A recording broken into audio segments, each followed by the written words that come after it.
Desde la mitad del siglo XX, Brasil se convirtió en una referencia del fútbol mundial.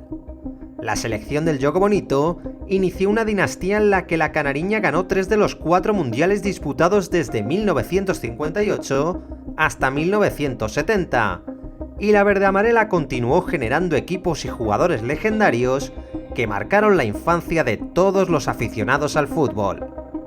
Los goles de Pelé, los regates de Garrincha o los tiros libres de Zico referenciaban la magia y la alegría que desprendía el fútbol brasileño, que ganaría otras 2 Copas del Mundo gracias a su inacabable talento. Romário fue el protagonista de la Copa Mundial de 1994, y Ronaldo, Rivaldo y Ronaldinho lideraron el triunfo de Brasil en Japón para levantar el 5º trofeo mundialista.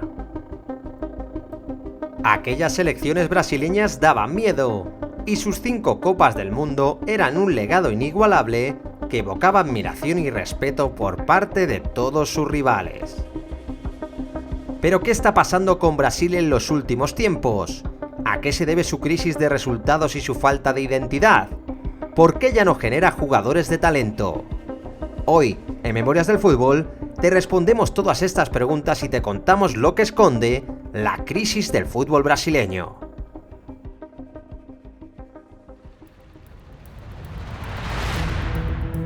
La selección brasileña ha sido reconocida históricamente como la mejor del mundo.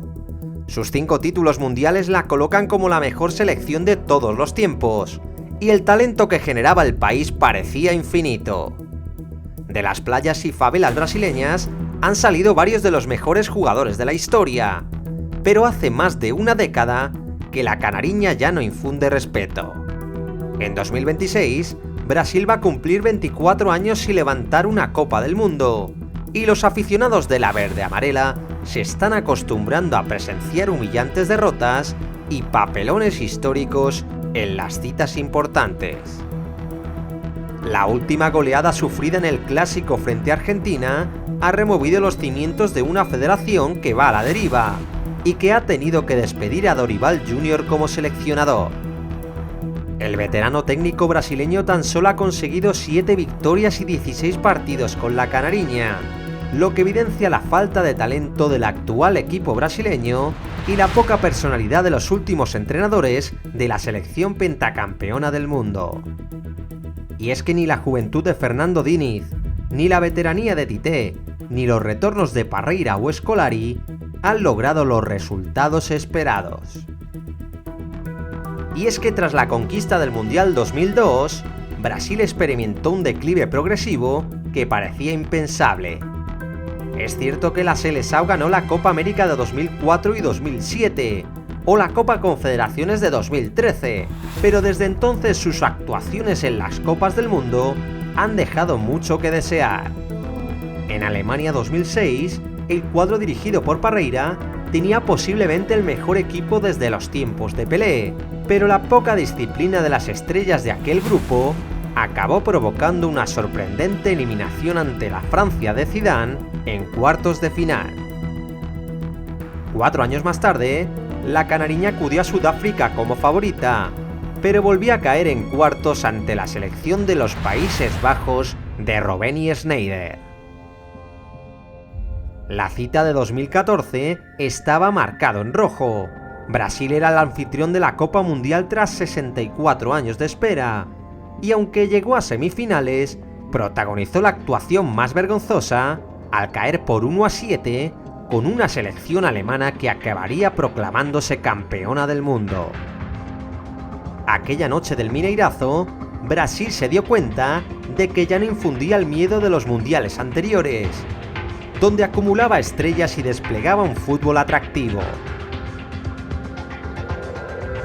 En Rusia 2018, Bélgica acabó con los brasileños en cuartos, mientras que en Qatar 2022, Croacia apeó a la verde-amarela tras una prórroga y una tanda de penaltis. En las últimas 5 Copas del Mundo, Brasil ha caído 4 veces en cuartos de final, y la vez que llegó a semifinales, protagonizó aquella vergonzante paliza ante Alemania.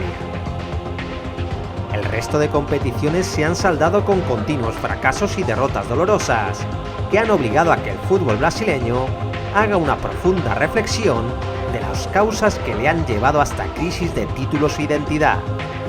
Y es que desde el año 2014, la selección brasileña tan solo ha ganado la Copa América de 2019 que se jugó en su país, y únicamente ha sido capaz de llegar a otra final, la de 2021 que perdió ante Argentina.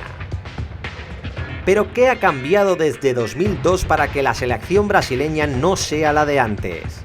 Si hablamos de los jugadores brasileños actuales, estaremos de acuerdo que son buenos futbolistas, pero que si los comparamos con las plantillas brasileñas de los 90 o los 2000, nos daremos cuenta de que el nivel ha bajado dramáticamente.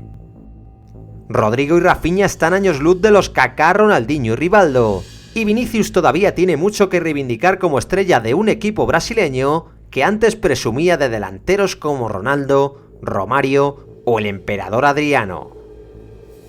En el centro del campo la ausencia de líderes y creatividad es aún más dramática, y donde antes podías ver jugadores como Dunga, Mauro Silva, Rivelino o Zico, ahora te encuentras a futbolistas sin contrastar como André o Joelinton.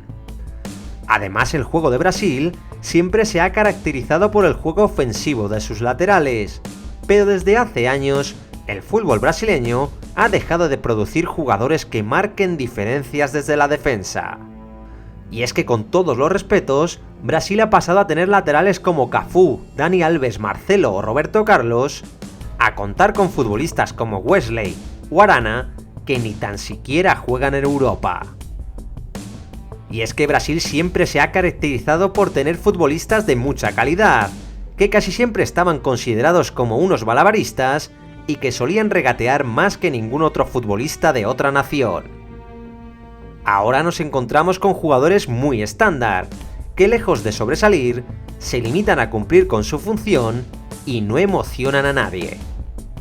¿Dónde quedaron aquellos Tostao, Rivelino, Djalminha, Denilson, Ronaldinho, esos jugadores diferentes que marcaban las diferencias y que hacían que Brasil fuese un país especial? Otro factor preocupante para la selección canariña es su continua fuga de talentos.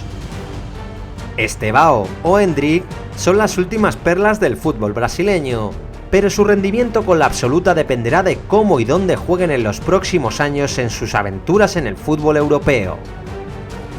Y es que la fuga de futbolistas brasileños al extranjero se produce cada vez más pronto, lo que provoca un desarraigo y un riesgo de que las promesas del país se estanquen en los equipos de las ligas europeas. Los clubes compran jóvenes brasileños demasiado temprano, y muchos de ellos o no juegan o no se adaptan al fútbol del viejo continente. Un problema parecido ocurre con los entrenadores brasileños, que son escasos y con poca experiencia en los banquillos. La liga brasileña está plagada de técnicos argentinos y sudamericanos, pero cada vez hay menos técnicos locales que dirijan a los grandes clubes del país. Los últimos grandes entrenadores brasileños han sido los ya veteranos Tite y Luxemburgo, y aún así están lejos de los legendarios campeones del mundo como Scolari, Zagallo, Parreira o el mítico Tele Santana. La realidad del mercado es que ya no salen técnicos brasileños que triunfen en el extranjero, y en un fútbol tan globalizado, la falta de recursos y experiencia acaba pasando factura a los seleccionadores que se han hecho cargo del banquillo de la Canariña. Es por eso que el fútbol brasileño ha llegado a un consenso para un cambio, y que por primera vez en la historia se ha designado el puesto de seleccionador para un técnico extranjero. Los nombres de Jorge Jesús, Pep Guardiola o José Mourinho salieron a la palestra, pero finalmente el puesto ha recaído en la figura del italiano Carlo Ancelotti, que tras retornar por 4 años al Real Madrid, afronta el reto de devolver la competitividad a la Seleção. Carleto deberá decidir quién es el nuevo líder del equipo, y tendrá que exprimir a futbolistas como Rodrigo, Vinicius o Rafinha, que todavía no han roto a jugar con su país. La pentacampeona del mundo deberá actualizarse en lo físico y en lo táctico, además de cuidar a sus mejores talentos para que no pierdan la alegría de su juego. Independientemente de quién sea el próximo entrenador de la selección, la Federación Brasileña debería replantearse la formación de nuevos técnicos y la posibilidad de que aprendan métodos más modernos y adaptados al fútbol actual. La sensación es que Brasil se ha quedado atrás en la organización de sus canteras y métodos de entrenamiento, y que en el fútbol de hoy en día, con el talento de los jugadores, ya no basta. Brasil continúa generando futbolistas únicos, pero la verdad es que ya no los pule como antes. Los clubes europeos mediatizan mucho su juego, y mientras la selección no innove su estructura, seguirá siendo un gigante dormido. ¿Y tú, qué opinas? ¿Crees que Brasil despertará para el Mundial 2026? Dame tu opinión en los comentarios, dale un like si te ha gustado el vídeo, compártelo con tus amigos y mira esta lista donde se resumen las 5 copas del mundo de la selección brasileña. Si además quieres conocer toda la historia de los mundiales, ya sabes que tienes nuestro libro de memorias de la Copa del Mundo, que se vende en Amazon para todo el mundo a muy buen precio.